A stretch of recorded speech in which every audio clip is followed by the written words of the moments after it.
Hello, good morning. എൻ്റെ YouTube ചാനലിലേക്ക് എല്ലാവർക്കും സ്വാഗതം. ഇന്ന് ഞാൻ നിങ്ങളുമായിട്ട് ഷെയർ ചെയ്യുന്ന ഇത് വൊമിറ്റിങ്, ഛർദിൽ. എന്തുകൊണ്ടാണ് ഛർദിൽ ഉണ്ടാകുന്നത്? എപ്പോഴും നമ്മൾ മെഡിക്കൽ ഹെൽപ്പ് തേടണം. ഏത് അവസ്ഥ വരെ എത്തുമ്പോഴാണ് നമ്മൾ മെഡിക്കൽ അറ്റൻഷൻ തേടേണ്ടത്, അല്ലെങ്കിൽ ഡോക്ടറെ കാണേണ്ട സ്റ്റേജ് എപ്പോഴാണ്? ഇതാണ് ഈ വീഡിയോയിലൂടെ ഞാൻ നിങ്ങളുമായി ഷെയർ ചെയ്യുന്നത്. ഇത് നിങ്ങൾക്ക് യൂസ്ഫുൾ ആയിട്ടുള്ളൊരു വീഡിയോ ആണ്. അതുകൊണ്ട് ഇതിൽ കാര്യങ്ങൾ വീഡിയോ ആദ്യം മുതൽ അവസാനം വരെ ശ്രദ്ധിച്ച് കേൾക്കുക. അതിൽ ഹെൽത്ത് ടിപ്പുകൾ മനസ്സിലാക്കുക. ഈ വൊമിറ്റിങ് ഉണ്ടാകുന്നതിന് പല കാരണങ്ങളുണ്ട്. ചിലർക്ക് മൈൽഡായിട്ട് ഒരു വൊമിറ്റിങ് വരും. ചിലർക്കത് നിന്ന് വളരെ ചിലപ്പോൾ 1-2 ദിവസമൊക്കെ കണ്ടിന്യൂസ് ആയിട്ടൊക്കെ വൊമിറ്റിങ്ങും ഇതിലൊക്കെ വരും. അത് സീരിയസ് ആയിട്ട് ഉള്ള അവസ്ഥയാണ്. അപ്പോൾ അതിനുള്ള കോമൺ കോസസ്, പ്രധാനപ്പെട്ട എന്തൊക്കെ കാരണങ്ങൾ കൊണ്ടാണ് ഇത് വൊമിറ്റിങ് വരുന്നത്, ശ്രദ്ധിച്ച് വീഡിയോ കേൾക്കുക. ഒന്നാമത്തെ ഒരു കാരണമെന്ന് പറഞ്ഞത്, കോമൺ കോസസിൽ ഒന്നാമത്തെ ഡൈജസ്റ്റീവ് ഇഷ്യൂസ്, നമ്മളെ ദഹന സംബന്ധമായ പ്രശ്നങ്ങൾ കൊണ്ട് വൊമിറ്റിങ് വരാം, ഛർദിൽ. പിന്നെ ഫുഡ് പോയ്സണിങ്, ആഹാരം എന്തെങ്കിലുമൊക്കെ പഴയ ആഹാരങ്ങളോ അല്ലെങ്കിൽ എന്തെങ്കിലും പോയ്സണുള്ള ആഹാരങ്ങൾ കഴിച്ചാൽ, അതുപോലെ സ്റ്റൊമക്കിൽ ഇൻഫെക്ഷൻ ഉണ്ട്, ഇങ്ങനെയൊക്കെയുള്ള സമയത്ത് ഛർദിൽ വരും. പിന്നെ അടുത്തത് ഓവർ ഈറ്റിങ്. നമുക്ക് ശരീരത്തിന് ആവശ്യമുള്ള ആഹാരങ്ങളെ ഓവർ ഈറ്റിങ്, എക്സസ് ഇതാകുമ്പോഴത്തേക്ക് അത് ചില സമയത്ത് ടെംപ്റ്റേഷൻ ഉണ്ടാകും, വയറ്റിൽ കിടക്കുന്ന പുറത്ത് വരാം. അപ്പം എന്ന് പറഞ്ഞാൽ എക്സസ്, അത് ഓവർ ഈറ്റിങ്ങും അത് ഇൻഡൈജഷന്, അത് ദഹനത്തെ ബാധിക്കുന്ന ഒരു പ്രശ്നമാണ്. അപ്പോൾ അതുകൊണ്ട് ഓവർ ഈറ്റിങ്ങും വൊമിറ്റിങ്ങിന് കാരണമാവാറുണ്ട്. ആസിഡിറ്റി, ചിലർക്ക് ഈ തെകിട്ടൽ പോലെയുള്ളവരും, തെകിട്ടൽ എന്നൊക്കെ നമ്മൾ മലയാളത്തിൽ പറയും.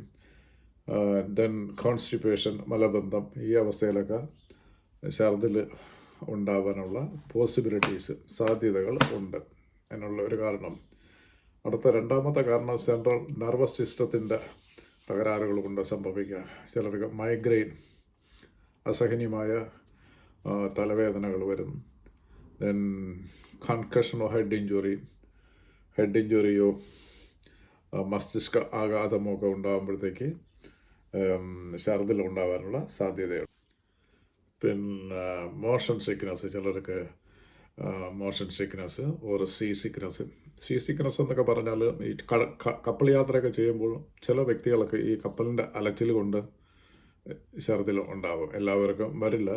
പണ്ടൊക്കെ നമ്മുടെ പൂർവികർ സിംഗപ്പൂരിലൊക്കെ പോയി പ്ലെയിൻ യാത്രയല്ലായിരുന്നു, പൊതുവായിട്ട് കപ്പൽ യാത്രയായിരുന്നു. 2 ആഴ്ചയൊക്കെ എടുക്കും ചിലപ്പോൾ. അപ്പം അത് ഉൾക്കടലിലൊക്കെ വരുമ്പോഴത്തേക്ക് കപ്പലിന് ചില പ്രത്യേക കാലാവസ്ഥാ വ്യതിയാനങ്ങളൊക്കെ ഉണ്ടാകുമ്പോൾ അലച്ചിരുന്നു. അപ്പോൾ അത് ഒരു കാരണമാണ്. സീ സിക്നസ് എന്ന് പറയും. ആൻഷ്യറ്റിയും സ്ട്രെസ്സും, ഉത്കണ്ഠയും സ്ട്രെസ്സും കൊണ്ട് ഛർദിൽ വരാൻ. മെഡിക്കേഷൻ ആൻഡ് സബ്സ്റ്റൻസസ്, ചില ചില മരുന്നുകൾ കഴിക്കുമ്പോൾ ചിലപ്പോൾ ശ്രദ്ധിക്കാം. അതുപോലെ തന്നെ നമ്മൾ കഷായം എന്നൊക്കെ പറയും. ചില ഈ ഒപ്പിയോയിഡ് എന്ന് പറയും, ചില ചെടിയിൽ നിന്നൊക്കെ എടുക്കുന്ന അതിൻ്റെ ജ്യൂസസ്, അത് ഛർദിലിന് കാരണമാകാറുണ്ട്. ദെൻ ആൽക്കഹോളും ഡ്രഗ് യൂസും ഒക്കെ സംഭവിക്കും.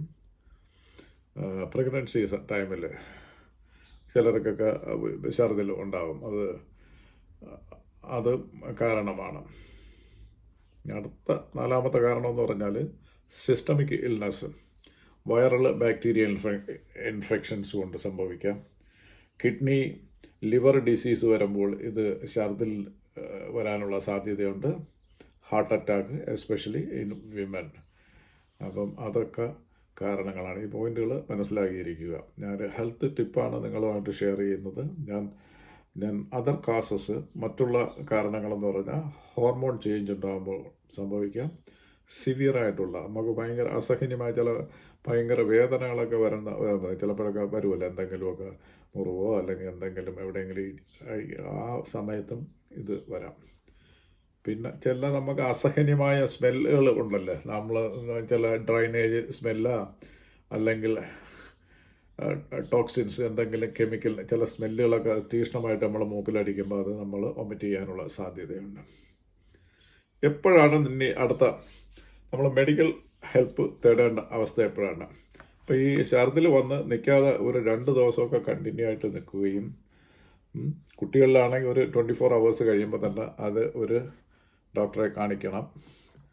അത് കൂടുതൽ ആൾ വെയിറ്റ് ചെയ്യരുത്. കണ്ടിന്യൂ ആയിട്ട് നിൽക്കുമ്പോൾ അതിൻ്റെ കുറേ സിംറ്റംസും കാണിക്കും. സിംറ്റംസ് എന്ന് പറഞ്ഞാൽ ചെസ്റ്റ് പെയിൻ ചിലർക്ക് വരും, പ്രഷർ കൂടാൻ സാധ്യതയുണ്ട്, ഹൈ ഫീവർ വരും, ചിലർക്ക് വളരെ ടെമ്പറേച്ചറൊക്കെ വളരെ കൂടുതലായിരിക്കും, ചിലർക്ക് ചില മ്ലാനത, കൺഫ്യൂഷൻസ്, സിവിയറായിട്ടുള്ള അബ്ഡോമൻ പെയിൻ, അടിവയറൊക്കെ ഭയങ്കര വേദനയായിരിക്കും. ചില സമയങ്ങളിൽ അതിൻ്റെ സ്റ്റേജിൽ ചിലർ വൊമിറ്റ് ചെയ്യും, ബ്ലഡ് വൊമിറ്റ് ചെയ്യാൻ സാധ്യതയുണ്ട്. അല്ലെങ്കിൽ ബ്ലഡ് പോലെയുള്ള ഈ കാപ്പി പോലെയൊക്കെ ഇരിക്കുന്ന ചില ദ്രാവകം വായിൽ നിന്ന് വൊമിറ്റ് ചെയ്യും. അപ്പോൾ ഇതൊക്കെ അതിൻ്റെ സിവിയറായിട്ടുള്ള അതിൻ്റെ ഡോക്ടറെയും മെഡിക്കൽ അറ്റൻഷൻ അനിവാര്യമായ ഘട്ടങ്ങളാണ്. Sign of dehydration, dry mouth, കുറച്ച് യൂറിൻ പോണുള്ളൂ, ഡിസിനസ് എന്ന് പറഞ്ഞാൽ ഒരു മയക്കം അങ്ങനെയൊക്കെ ഉള്ള ഒരു അവസ്ഥ വരുന്നതാണെങ്കിൽ നമ്മൾ ഡോക്ടറെ കാണുകയും അതിന് ആവശ്യമായ ചികിത്സകൾ നേടുകയും വേണം. അപ്പം ഇത്രയാണ് ഇതിൻ്റെ ടിപ്പുകൾ. അപ്പോൾ ഈ വീഡിയോ നിങ്ങൾക്ക് ഇഷ്ടപ്പെട്ടെങ്കിൽ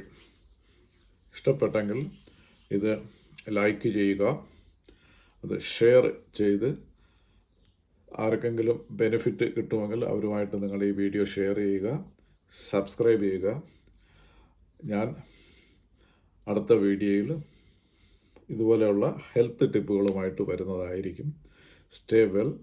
I will see you on the next video. അപ്പോൾ അടുത്ത വീഡിയോയിൽ നമുക്ക് കാണുന്നത് വരെ നിങ്ങൾക്ക് എല്ലാവർക്കും ഈ വീഡിയോ വാച്ച് ചെയ്തതിൽ നന്ദി, നമസ്കാരം. Buy now.